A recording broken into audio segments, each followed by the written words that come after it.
ربیع الاول کا مہینہ جب بھی آتا ہے تو ہم لوگ حضور پاک صلی اللہ علیہ وسلم کا ذکر کرتے ہیں.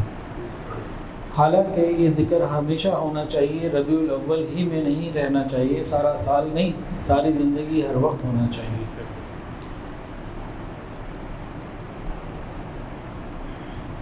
حضور پاک صلی اللہ علیہ وسلم کی پیدائش ربیع الاول کے مہینے میں ہے. اس میں تمام محققین کا اتفاق ہے. حضور پاک صلی اللہ علیہ وسلم کی پیدائش کا دن پیر سوموار ہے. اس میں تمام محققین کا، جو محققین سے مراد ایک علماء ہوتے ہیں نا جنہوں نے علم حاصل کیا ہوتا ہے ایک حد تک، لیکن کچھ ہوتے ہیں اسپیشلائزیشن کی ہوتی ہے، ریسرچ کی ہوتی ہے، پی ایچ ڈی کی ہوتی ہے، آگے بڑے ہوتے ہیں. محققین سے وہ مراد ہیں. تو اس پہ بھی کوئی اختلاف نہیں ہے. ربیع الاول کے مہینے میں بھی اختلاف نہیں ہے، پیر کے دن میں بھی اختلاف نہیں ہے. اچھا، آپ کی پیدائش کس تاریخ کو ہوئی اس میں اختلاف ہے. عوام کے اندر جو بات مشہور ہے وہ ہے 12 ربیع الاول، اور علماء کی طرف جائیں وہ جو محققین ہیں تو تمام محققین اس بات پر متفق ہیں کہ 12 نہیں ہے. کوئی 9 بولتے ہیں، کوئی 8 بولتے ہیں، اور مختلف تاریخیں بولتے ہیں. اور آج جو سائنسی ریسرچ ہے، گوگل کے بھی چلے جائیں نا، کہ ربیع الاول ہو، پیر کا دن ہو، تو اس سے بھی 12 نہیں نکلتی.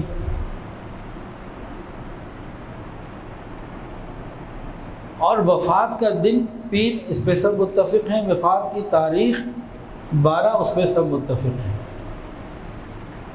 تو ان ساری چیزوں میں ایک چیز ہے جو محققین کے نزدیک 12 نہیں ہے.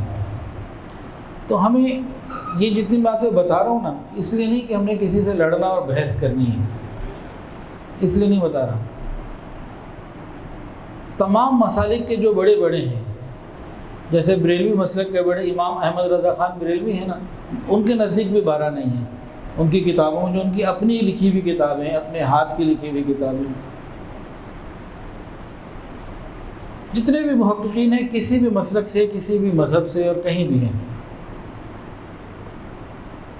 عوام کی بات الگ ہے. تو یہ ہمارا علم پختہ ہونا چاہیے، اور ہمیں اس پہ لڑنے اور جھگڑنے کی، بحث کرنے کی ضرورت ہی نہیں ہے.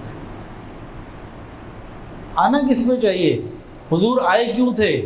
وہ تعلیم کیا دے کے گئے؟ ہماری ذمہ داری کیا ہے؟ کیا ہم نے وہ نبھائی؟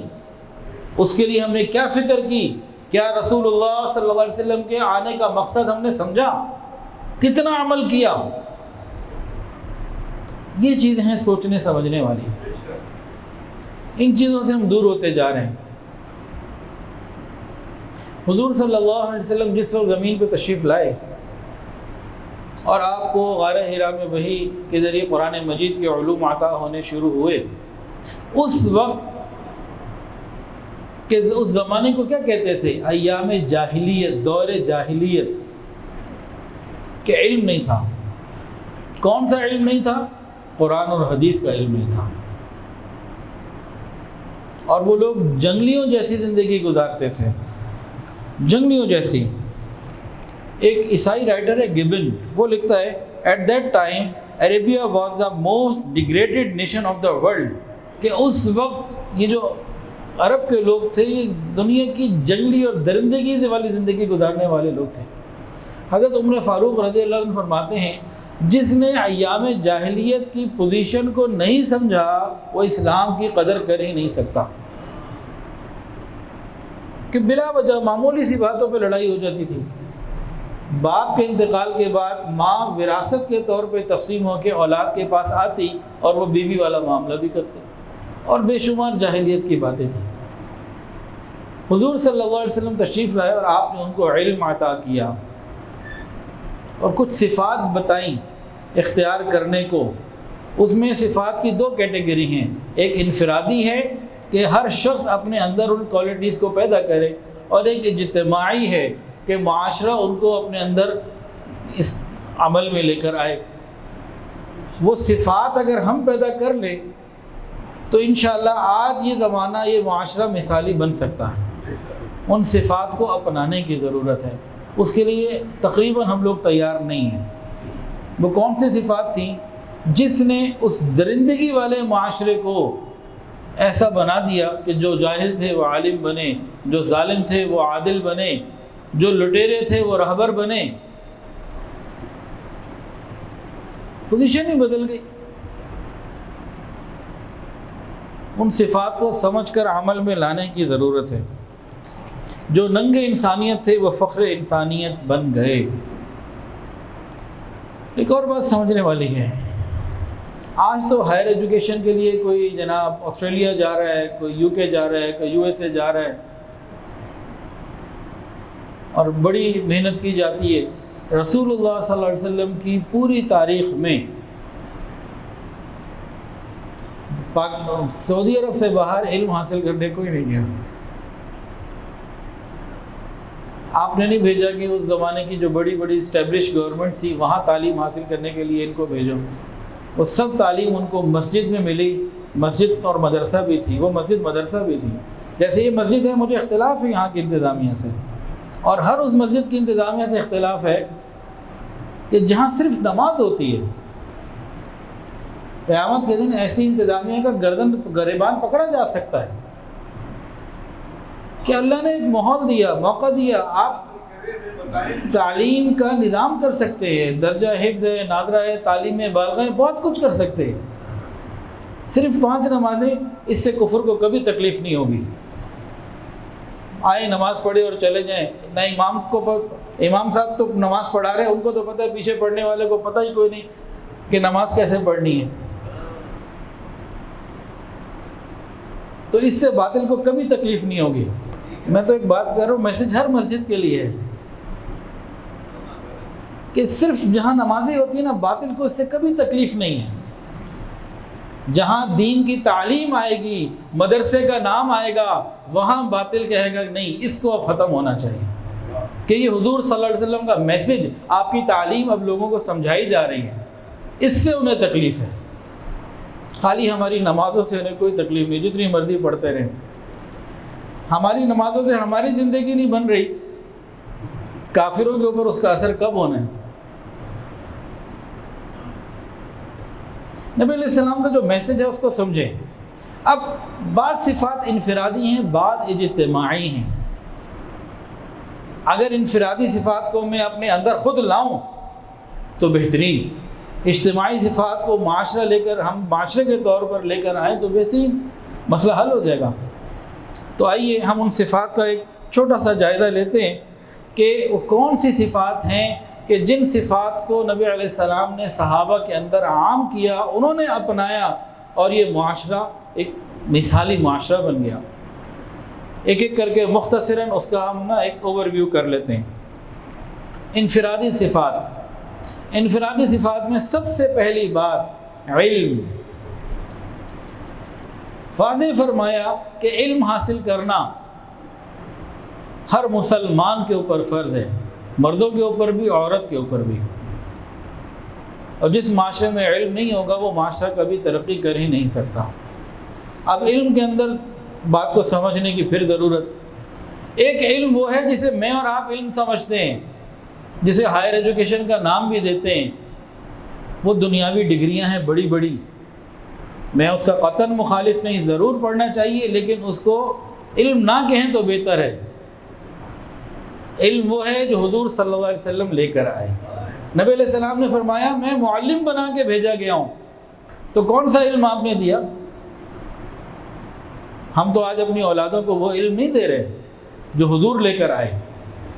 یہ باقی فنون ہے، اس کو آپ علم کہنا چاہیں تو ٹھیک ہے، کہہ لیں، کوئی بات نہیں، گناہ تو نہیں ہو جائے گا، لیکن اصل علم وہ ہے جو حضور صلی اللہ علیہ وسلم لے کر آئے۔ اور دنیاوی علوم جو ہیں ایک فن کا درجہ رکھتے ہیں، تو یہ بھی بہتر سے بہتر حاصل کرنے چاہیے، کوئی ممانعت نہیں۔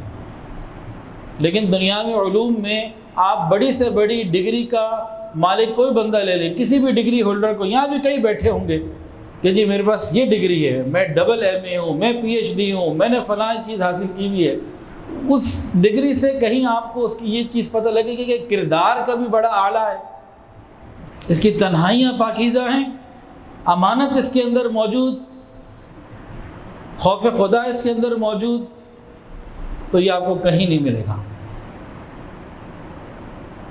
وہ سی ایس ایس کر کے بڑی سے بڑی پوسٹ پر تو آ جائے گا، اس کے اندر کردار کیا ہے یہ اس سی ایس ایس کی ڈگری میں کہیں نہیں ہے۔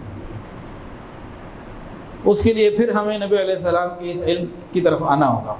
تو پہلی بات تو علم، یعنی دین کا علم۔ دوسری بات بامقصد زندگی، ہم کیوں زندگی گزار رہے ہیں؟ نبی علیہ السلام نے فرما دیا افحسبتم انما خلقناکم عبثا وانکم الینا لا ترجعون، تم بلا وجہ نہیں پیدا کیے گئے، اللہ کے پاس جانا ہے، بامقصد زندگی گزارو، اللہ کو راضی کرنے والی زندگی گزارو۔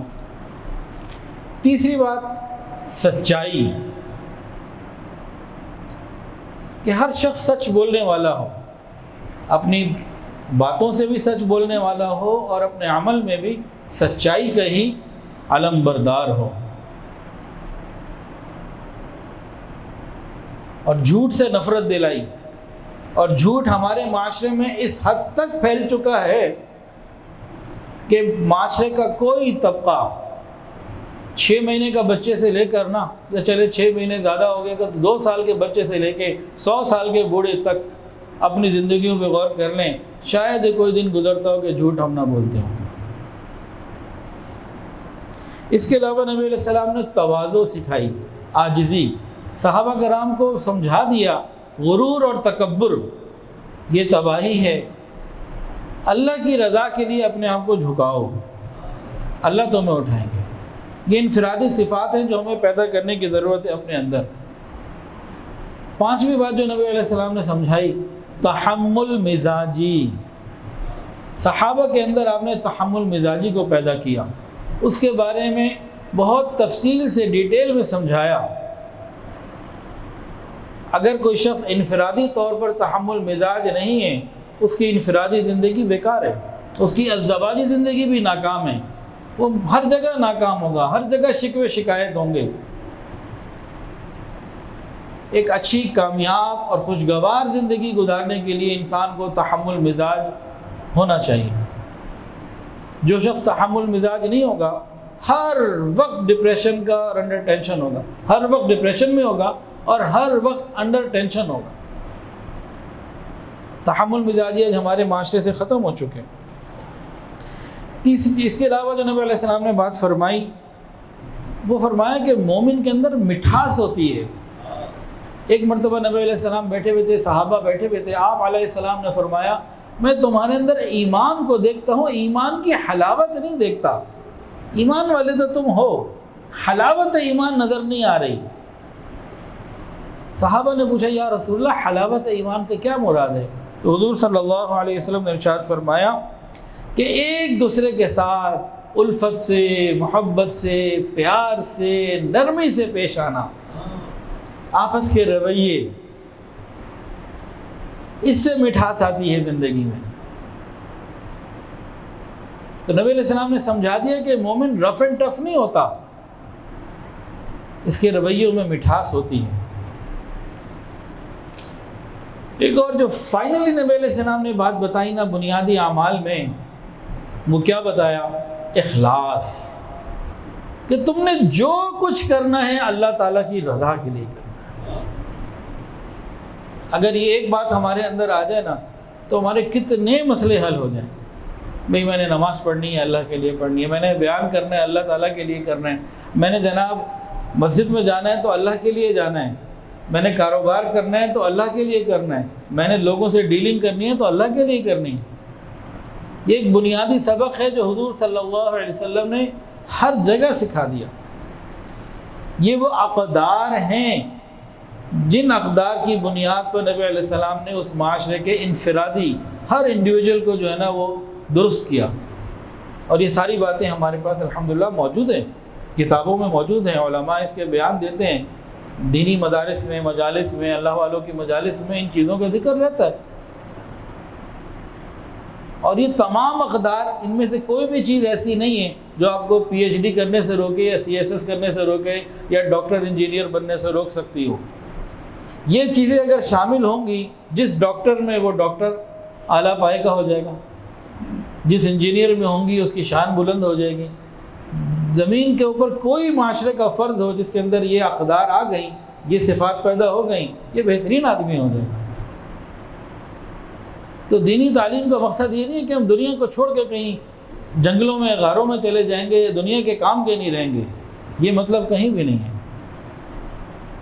آپ ذرا غور کریں، یہی صفات ایک ڈاکٹر میں ہو تو وہ ڈاکٹر بہتر ہے یا وہ ڈاکٹر جس کے پاس دنیا کی تو اچھی تعلیم ہو، اپنے پیشے میں مہارت بھی رکھتا ہو، لیکن یہ چیزیں نہ ہو بلکہ اس کی نیت میں خرابی ہو، تو وہ ڈاکٹر بنے گا یا ڈاکو؟ ابھی جو ہم سروے کے لیے گئے اور مکانات کی تعمیر بھی الحمدللہ ہماری شروع ہو چکی ہے سیلاب زدہ علاقوں میں، ہر طرح کے لوگ مل رہے ہیں، اور جن کے ساتھ کوئی علماء کا تعلق ہے وہاں کچھ خوف خدا ہے، اور جو ویسے ہی سیدھے سادھے بیچارے لوگ ہیں، علماء سے دینی کسی طبقے سے تعلق نہیں ہے، ان کا تو بہت ہی برا حال ہے اخلاقی اعتبار سے۔ یہ انفرادی چیزیں تھیں۔ بعض چیزیں ہیں جو اجتماعی ہیں، نبی علیہ السلام نے وہ ہمیں رولز دے دیے، اب ہم کو ان کو اختیار کرنے کی ضرورت ہے۔ اجتماعی طور پر ہم اپنے گھر میں، ہم اپنے محلے میں، ہم اپنے جناب علی شہر میں اور اپنے ملک میں اس کو نافذ کریں۔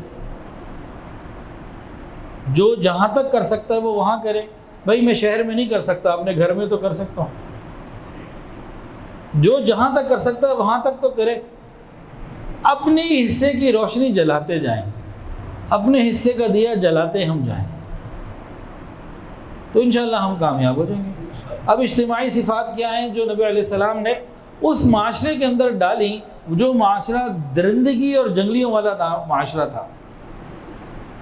وہ ننگے انسانیت سے فخر انسانیت بن گئے۔ اجتماعی صفات بھی سن لیجئے، اس میں سب سے پہلی بات مساوات۔ رسول اللہ صلی اللہ علیہ وسلم نے سمجھا دیا کہ کالے کو گورے پہ، گورے کو کالے پہ، عربی کو عجمی پہ، عجمی کو عربی پہ کوئی فضیلت نہیں۔ یہ ایکویشن، یہ آج کی جو موسٹ ماڈرن سائنٹیفک ورلڈ ہے نا، اس کو بڑا عظیم قانون سمجھتی ہے۔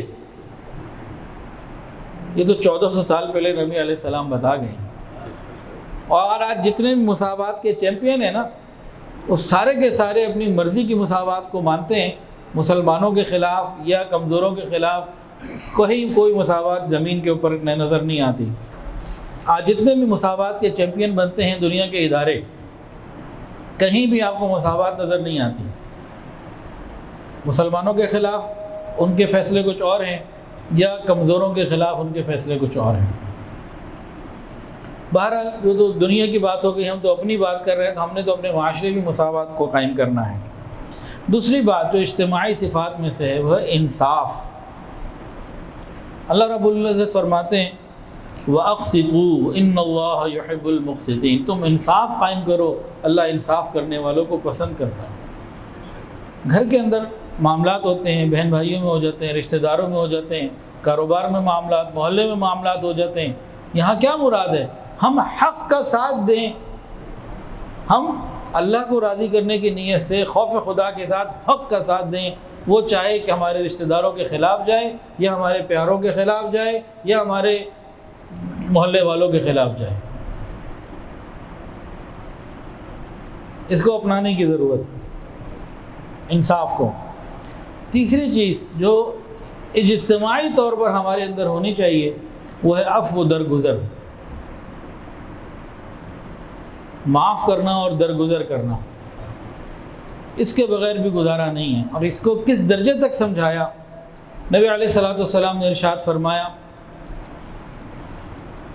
سل من قطعک، جو تم سے توڑے تو مجھ سے جوڑو۔ ہم میں سے ہر شخص ان باتوں کو سنے اور دیکھے کہ میں کہاں، اپنے اوپر غور کرے کہ میں ان پہ آج تک کتنا عمل کر رہا ہوں.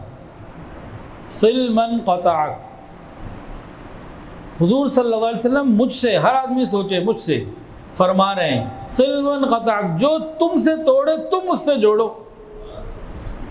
ہم نے آج تک اس پہ کتنا عمل کیا؟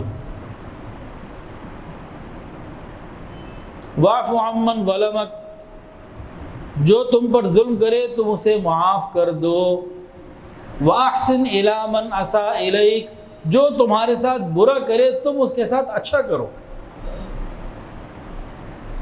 اب اس حدیث کو سامنے رکھ کے ہر شخص اپنی زندگی پہ غور کر لے کہ میں نے اس حدیث پہ آج تک کتنا عمل کیا ہے، کتنوں کو معاف کیا جنہوں نے میرے ساتھ ظلم کیا تھا، کتنوں کے ساتھ میں نے اچھا کیا جنہوں نے میرے ساتھ برا کیا تھا. ہم کیا کہتے ہیں؟ جو ہمارے ساتھ اچھا ہم اس کے ساتھ اچھے، جو ہمارے ساتھ برا ہم اس کے ساتھ برے. یہ تو جانوروں کی اس بات ہے، یہ تو نبی علیہ السلام کے اخلاق نہیں ہیں. ہم سمجھتے ہیں ہم بڑی کمال کی کوئی بات کر رہے ہیں، بڑے انصاف کی بات کر رہے ہیں، ہم بڑے اچھے ہیں، یہ اپنی صفت بیان کر رہے ہوتے ہیں. ہم اچھوں کے ساتھ اچھے، بروں کے ساتھ برے. جانوروں کا بھی یہی کام ہے. یہ تو نبی علیہ السلام کے اخلاق اور تعلیمات نہیں ہیں. نشہ پلا کے گرانا تو سب کو آتا ہے، مزہ تو تب ہے گرتے کو تھام لے ساقی. مزہ تو تب ہے نا، تو اس کو ہمیں اپنانے کی ضرورت ہے. آج ہم اس بات کا ارادہ کریں کہ ہمیں یہ کام کرنا ہے. گھروں میں محبتیں بڑھیں گی، گھروں کے اندر آپس میں جو دوریاں ہیں یہ قریب قربت میں تبدیل ہو جائیں گی. بدلہ لینا نبی علیہ السلام نے نہیں سکھایا. اجتماعی صفات میں نبی علیہ السلام نے ایک صفت سکھائی، ایثار، قربانی، دوسرے کو اپنے اوپر ترجیح دینا. صحابہ کی یہ شان قرآن پاک میں بھی بیان کی گئی، وَلَوْ أَنَّهُمْ خَصَاصًا، یہ دوسرے کو بھی ترجیح اپنے اوپر دے دیا کرتے تھے، حتیٰ کہ وہ خود اس چیز کے اس وقت محتاج ہوا کرتے تھے. بہت ساری مثالیں ہیں. فضائل صدقات، حضرت شیخ الحدیث حضرت مولانا زکریا رحمۃ اللہ علیہ کی، وہ خریدیں، گھر میں رکھیں، پڑھیں، پڑھائیں، بچوں کو سنائیں. بہت ساری ایسی چیزیں ملیں گی، ہم حیران، عقل دنگ رہ جاتی ہے. ایک مثال سن لیجئے، صرف ایک. یہ کس معاشرے کے لوگوں کی تربیت ہوئی؟ جو درندگی کا نمونہ تھے. ایک جنگ میں کیا ہوا، ایک صاحب کہتے ہیں کہ میرے پاس پانی کا مشکیزہ تھا اور جنگ ہو رہی تھی، دھول اڑ رہی ہے، ادھر جناب چیخ و پکار زخمیوں کی اور تلواروں کی جھنکار، اور ادھر سے گھوڑے جانوروں کے زخمی ہونے کی اور ہنہنانے کی، اور ایک عجیب عالم تھا. اور گرمی کی شدت تھی، میرے پاس پانی تھا. میں دیکھ رہا تھا مسلمان زخمیوں میں کوئی ہو تو میں اس کو پانی پلاؤں، کہ وہ پیاسا ہو تو اسے پانی پلاؤں. کہتے ہیں کہ میں میدان جنگ کے اندر جب جا رہا تھا تو مجھے میرا ایک بھائی کزن وہ نظر آیا، زمین پہ لیٹا ہوا تھا اور کہہ رہا تھا پیاس پیاس، العطش عطش، پیاس. میں فوری طور پر اس کے قریب ہوا. خون کافی بہہ چکا تھا، ڈی ہائیڈریشن ہو چکی تھی اور شدید گرمی تھی، زخمی تھا. اب میں اس کو پانی پلانے کے لیے اس کے منہ کے قریب پانی کو کیا، فوری طور پر قریب سے ایک اور زخمی پیاسے کی آواز آئی، پیاس پیاس. اس بندے نے فوراً اپنے ہونٹ بند کر لیا پہلے اسے. کہتے ہیں میں ادھر گیا، ابھی ان دوسرے والوں کو پلانے لگا تو تیسرے کی آواز آ گئی، پیاس. اس بندے نے بھی منہ بند کر لی، ہونٹ بند کر لی. اب میں تیسرے کے پاس گیا، تیسرے کے پاس پہنچا تو وہ شہید ہو چکے تھے. میں جلدی سے درمیان والے کے پاس آیا تو یہ شہید ہو چکے تھے. پہلے والے کے پاس پہنچا تو وہ شہید ہو چکے. تو ایثار اور قربانی کے بغیر معاشرہ کبھی نہیں بنتا. ابھی ہم سیلاب زدگان کی مدد کرنا چاہتے ہیں، پاکستان کو دوبارہ تعمیر کرنا چاہتے ہیں. کم سے کم 1 سال کے لیے اپنی شادیوں کے خرچے بند کر دیں، سادگی سے کر لیں، مت کریں ہالوں میں 20 30 50 لاکھ روپے کے ولیمے مت کریں، لاکھوں روپے کے سوٹ نہ لیں. ابھی شادیوں کا سیزن شروع ہونے لگا ہے تو ذرا کر کے دکھائیں نا ایسا کچھ، پتہ لگ جائے گا ہم کتنا اس پانی میں کتنا چاہتے ہیں.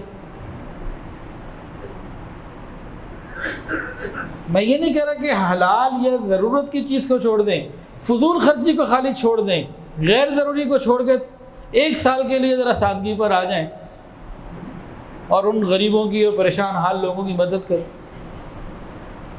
وہ جو فون کر کے روزانہ دوسرے چوتھے دن فوڈ پانڈا سے ڈیل آ جاتی ہے تو اس کو ذرا کنٹرول کر کے وہ پیسے وہاں بھجوا دیں. آپ کا 2-4 ہزار کا پیزا ان کے لیے 8 دن کا راشن ہے. آپ کا تو خالی ذائقہ ہے، خالی منہ کا. آج کل کے کتنے لوگ ہیں گھروں میں رات کو کھانا کھانے کے بعد 2 بجے کال کرتے ہیں جی کچھ کھانا ہے. تو زبان کا چٹخارا ہی چھوڑ دیں 1 سال کے لیے. اس وقت ضرورت ہے ملک کو. میں یہ نہیں کہہ رہا کہ اپنا پیٹ خالی رکھ کے بھیجیں، اپنے حصے کی روٹی کھا کے دوسری روٹی بھیج دیں. اپنے سوٹ پورے کر کے کچھ بھیج دیں، کچھ کریں. اس پر ہمیں آنا ہوگا اور الحمدللہ قوم نے کیا ہے. 5ویں چیز نبی علیہ السلام نے سکھائی اخوت. فرمایا کونوا عباد اللہ اخوانا. فرمایا کہ تم ایک دوسرے کا تجسس مت کرو، ایک دوسرے کی ٹو میں نہ رہو. کون کیا کر رہا ہے، بھائی بھائی بن کے رہو. یہ ہمیں اپنانے کی ضرورت ہے. 6ٹھی اجتماعی صفت جو نبی علیہ السلام نے سکھائی وہ ہے ستر پوشی، عیبوں کا چھپانا. یہ بہت خوبصورت بات ہے.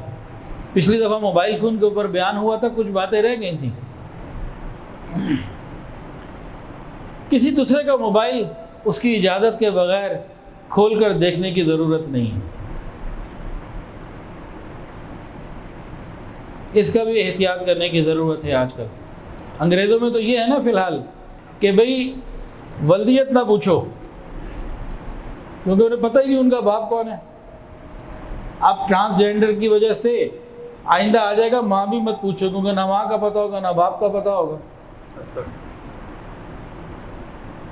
تو ہمارے حالات بھی نا انفرادی طور پر تباہی کا شکار ہو چکے ہیں.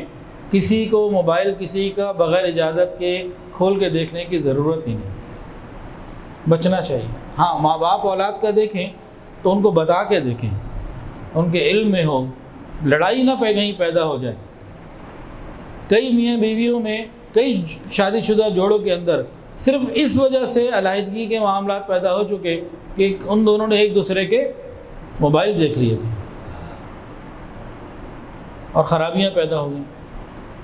اس سے کیا ظاہر ہوتا ہے کہ معاشرہ اخلاقی طور پر تباہ ہو چکا ہے. اب اس کو ٹھیک کرنے کے لیے ہمیں رسول اللہ صلی اللہ علیہ وسلم کی مبارک تعلیمات کو اپنی زندگیوں میں لانے کی ضرورت ہے. اور دوسرا سے پہلے مجھے ضرورت ہے کہ میں اپنے آپ کو ٹھیک کروں.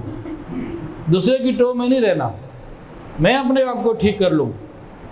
آج میرا ابھی اور اسی وقت انتقال ہو جائے اور مجھے اپنے موبائل فون کی اور اپنے انٹرنیٹ کی کسی چیز پہ شرمندگی نہ ہو. یہ ہے بات. میں اپنا موبائل ہر وقت سامنے رکھوں، بھائی جس نے جب چیک کرنے آ جاؤ بھائی چیک کر لو. یہ ہے مزہ. ستر پوشی کے حوالے سے نبی علیہ السلام نے ایک عجیب کانسیپٹ دیا. فرمایا جو دوسروں کے عیبوں کو چھپائے گا قیامت کے دن اللہ تعالیٰ اس کے عیبوں کو چھپائیں گے. سیدھی سیدھی ڈیل ہے. اب تو ہم دوسروں کی چیزیں تلاش کر کر کے اپنے اسٹیٹس پہ لگاتے ہیں. کراچی میں ایک میاں بیوی آئے ملنے تو بیگم پردے میں تھی. وہ جو میاں ہیں وہ ایک وہاں کے بڑے میڈیکل کالج کا پروفیسر، اور جو بیوی ہے وہ لیڈی ڈاکٹر ایک ہاسپٹل میں. اور طلاق تک نوبت تھی. اپنا مسئلہ لے کر آئے، دونوں بیٹھ تھے مسئلہ حل کرنے کے لیے. تو دونوں نے بتایا. اس نے کہا یہ میری ساری باتیں اپنے اسٹیٹس پہ لگاتی ہے، اپنے فیس بک کے پیج پہ لگاتی ہے، مجھے ذلیل کرتی ہے. بیوی نے کہا یہ میرے ساتھ یہ کرتا ہے. تو یہ ستر پوشی تو نہیں ہے، یہ تو تباہی کا ایک ذریعہ ہے. تو اجتماعی صفت ہے. ہم اگر چاہتے ہیں کہ قیامت کے دن اللہ رب العزت ہمارے عیبوں پہ پردہ ڈالے، اس کے لیے آج ہمیں دوسروں کے عیبوں پہ پردہ ڈالنا ہوگا. مسئلہ حل ہو جائے گا. اس کے علاوہ نبی علیہ السلام نے سمجھایا ازدواجی زندگی کے بارے میں بہت اچھا سا اصول دے دیا. فرمایا تم میں سب سے بہترین وہ ہے جو اپنے گھر والوں سے بہتر ہے. ایک آدمی اپنی سوسائٹی میں، بازار میں، مارکیٹ میں، خاندان میں بہت اچھا ہے، بیوی بچوں کے ساتھ اچھا نہیں، یہ بیکار ہے، شریعت کی نظر میں یہ اچھا نہیں ہے۔ ہاں جو اپنی بیوی کے ساتھ اچھا ہے، اس کی بیوی اپنے دل کی گہرائی سے، اس کی غیر موجودگی میں اپنے شوق سے، محبت سے کہہ رہی ہو کہ میرا خاوند بہت اچھا۔ ہم اپنی شخصیت کے وقار کے ساتھ بیوی سے محبت کریں، اسے اپنائیت دیں، یہ اجتماعی زندگی کی بہت بڑی ضرورت ہے۔ اس کے علاوہ نبی علیہ السلام نے ایک اور کانسیپٹ دیا، خیر الناس من ينفع الناس۔ فطری تو تقاضا ہے، ہر انسان یہ چاہتا ہے کہ میں سب سے اچھا بن جاؤں۔ بھئی چاہتے ہیں کہ نہیں چاہتے؟ ہر آدمی یہ چاہتا ہے، امیر ہو یا غریب۔ تو نبی علیہ السلام نے اس فطرت کو سامنے رکھتے ہوئے، نفسیات کو سامنے رکھتے ہوئے بتا دیا، اللہ کے نزدیک سب سے بہترین وہ ہے جو لوگوں کو نفع زیادہ پہنچاتا ہے۔ اب اس پوائنٹ کے اوپر میں اور آپ ہم سب اپنے اندر غور کریں کہ اس اصول میں میں کتنا پورا اترتا ہوں، میری ذات سے دوسروں کو کتنا نفع پہنچ رہا ہے۔ یہ وہ گولڈن رولز ہیں جو معاشرے کو معاشرہ بنائیں گے اور زندگی کو خوبصورت بنائیں گے، جنت کا نمونہ بنائیں گے۔ اور 10ویں چیز، خدمت خلق۔ یہ ایک عجیب نبی علیہ السلام نے کانسیپٹ دیا، فرمایا دیکھیں جس طرح وہ فطرت ہے نا، نفسیات ہے، ہم سب کی مسلمانوں کی ایک نفسیات اور خواہش یہ ہے اللہ ہماری مدد کرے۔ ہم مانگتے نا یا اللہ مدد فرما، اس کا طریقہ کیا بتایا؟ اللہ کے محبوب صلی اللہ علیہ وسلم نے ارشاد فرمایا، اللہ تعالیٰ بندے کی مدد میں اس وقت تک رہتے ہیں جب تک یہ اپنے بھائی کی مدد میں رہتا ہے۔ آپ اپنے بھائیوں کی مدد کریں، اللہ آپ کی مدد کرے، سیدھا سیدھا مسئلہ حل۔ ہم لوگ دوسروں کی مدد کریں۔ اور اگلا پوائنٹ کیا دیا؟ محاسبہ، کہ ہر شخص نگران ہے، اس سے پوچھو کہ قیامت کے دن کہ تم نے اپنے نیچے والوں کے ساتھ کیا کیا، کیسے کیا۔ جب یہ قیامت کے دن اللہ کے سامنے پیشی کا خوف ہونا، بندہ سیدھا رہتا ہے۔ تو رسول اللہ صلی اللہ علیہ وسلم نے یہ صفات اور اس طرح کی صفات انفرادی اور اجتماعی طور پر ہمیں بتائی ہیں۔ اب دیر کس بات کی ہے؟ بھئی میں بھی عمل کی نیت کرتا ہوں، آپ بھی عمل کی نیت کریں کہ ان چیزوں کو ہم نے اپنی زندگی میں لانا ہے۔ اس کا اصل فائدہ تب ہی ہوگا، خالی سن کے چلے گئے تو نہیں ٹھیک ہوگی بات۔ اصل فائدہ کب ہوگا؟ جب ہم عمل میں لانے کی نیت کریں۔ اور عمل میں کیسے آئے گا؟ نماز جمعہ کے بیانات میں آنے سے، آتے رہنے سے عمل میں آنا بہت مشکل، کچھ الگ سے وقت نکالنا پڑے گا۔ کہیں نہ کہیں تبلیغ میں، کسی عالم کے ساتھ، کسی اللہ والے کی مجلس میں پابندی سے جانا ہوگا، پھر کہیں جا کے یہ برسوں میں آئیں گی۔ خالی یہ بیان سن کے آ جائیں نہیں آتی، ورنہ آج تک آ چکی ہوتی۔ اس کے لیے کچھ اور آگے بڑھنا پڑتا ہے، کچھ وقت نکالنا پڑتا ہے، کچھ سنجیدہ ہونا پڑتا ہے، پھر باتیں ہوتی ہیں۔ اللہ تعالیٰ مجھے اور آپ کو اس کی توفیق عطا فرمائے۔ ویڈیو کے نیچے سبسکرائب کے بٹن پہ کلک کریں، بیل کے آئیکن پہ کلک کیجئے تاکہ ہر نئی ویڈیو کی نوٹیفیکیشن آپ کو مل جائے۔